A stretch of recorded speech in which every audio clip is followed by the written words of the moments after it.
మాదిక ఎమ్మెల్యేల లాబింగ్ దీనికి సంబంధించిన బ్రేకింగ్ వార్త మనం చూస్తున్నాం. ఈ రోజు ఢిల్లీలో ఖర్గే, కేసీ వేణుగోపాల్ ని కలవబోతున్నారు. ఎమ్మెల్యేలంతా ఢిల్లీ వెళ్లబోతున్నారు. టీ కాంగ్రెస్ మాదిగ ఎమ్మెల్యేలు కేబినెట్ లో ప్రాధాన్యత ఇవ్వాలని కోరబోతున్నారు. హైకమాండ్ పెద్దలందరినీ కలుస్తామంటున్నారు ఎమ్మెల్యేలు.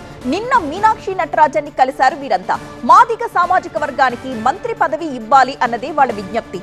సమస్యల్ని మీనాక్షి దృష్టికి తీసుకువెళ్లారు మాదిగ ఎమ్మెల్యేలు. హైకమాండ్ తో కూడా మాట్లాడతానని మీనాక్షి హామీ ఇచ్చారు. ఇక కేబినెట్ లో బెర్త్ కోసం ప్రయత్నాలను ముమ్మరం చేశారు టీ కాంగ్రెస్ మాదిగ ఎమ్మెల్యేలు. మొన్న హైదరాబాద్ లో సమావేశమై కార్యాచరణ రూపొందించుకున్న వీరంతా మొదట సీఎం రేవంత్ రెడ్డిని కలుసుకున్నారు. మాదిగలకు మంత్రివర్గంలో అవకాశం ఇవ్వాలంటూ విజ్ఞప్తి చేశారు. నిన్న టీ కాంగ్రెస్ ఇన్ఛార్జ్ మీనాక్షి నటరాజన్ ని కలిసి ఒక వినతి పత్రాన్ని అందజేశారు. ఇక ఈ రోజు ఢిల్లీ వెళ్లి ఖర్గేని, కేసీ వేణుగోపాల్ ని, ఇతర కాంగ్రెస్ పెద్దల్ని కలవాలని నిర్ణయించుకున్నారు.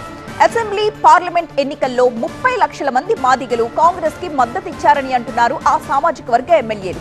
అందుకే మాదిగలకు ప్రాధాన్యత ఇవ్వాలి అనేది వారి విజ్ఞప్తి. దామోదర్ కు మెరిట్ ఆధారంగా మంత్రి పదవి ఇచ్చారని, అది మాదిగ సామాజిక వర్గం కౌంట్ లోకి రాదని అంటున్నారు.